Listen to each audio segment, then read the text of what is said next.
আর কবে ভিডিওটা আসছে আমাদের খুব তাড়াতাড়ি নতুন ভিডিও খুব তাড়াতাড়ি আসছে আর ধামাকা। নতুন করে আবারও আলোচনার মুখে পড়েছে পল্লীগ্রাম টিভি চ্যানেলের জনপ্রিয় অভিনেতা শফিক। তোমরা তো ইতিমধ্যে জেনে গিয়েছো পল্লীগ্রাম টিভি চ্যানেলে আগের মতো কাজ করবে বলে ফিরে গিয়েছে শফিক। অনেকে আমাদেরকে কমেন্ট করে বলছো, দাদা পল্লীগ্রাম টিভি চ্যানেলে যদি শফিক ফিরে থাকে তাহলে পল্লীগ্রাম টিভি চ্যানেলে শফিকের নতুন ভিডিও এখনো কেন আপলোড হয় না, বা কবে শফিকের ভিডিও পল্লীগ্রাম টিভি চ্যানেলে আপলোড করা হবে তা জানিয়ে দিল কিন্তু পল্লীগ্রাম টিভি চ্যানেলের পরিচালক রবিউল শেখ। নতুন করে আবারও পল্লীগ্রাম টিভি চ্যানেলে শফিকের ফিরে যাওয়া নিয়ে মুখ খুললেন পল্লীগ্রাম টিভি চ্যানেলের মালিকরা। এ কি বললেন তারা, জানলে তোমরা নিশ্চয়ই অবাক হয়ে যাবা। ভিডিওতে একটি লাইক দিয়ে আমাদের এই ছোট্ট চ্যানেলটিকে সাবস্ক্রাইব করে ভিডিওটি না টেনে সম্পূর্ণ দেখতে থাকো। হ্যাঁ বন্ধুরা, তোমরা ঠিকই শুনেছো, এটা একদমই সত্যি যে শফিক আগের মতো কাজ করবে বলে, নতুন ভিডিও করবে বলে পল্লীগ্রাম টিভি চ্যানেলে আবারও ফিরে গিয়েছে। আর শফিকের নতুন ভিডিওটি কবে বা কখন কয় তারিখে আপলোড করা হবে এটা কিন্তু নিজে জানিয়েছে রবিউল শেখ। ছোট্ট একটি ঝামেলার জন্য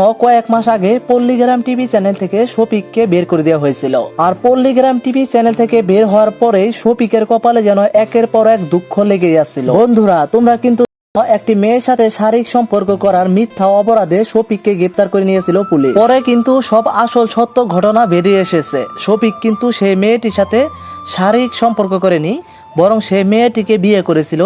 যেহেতু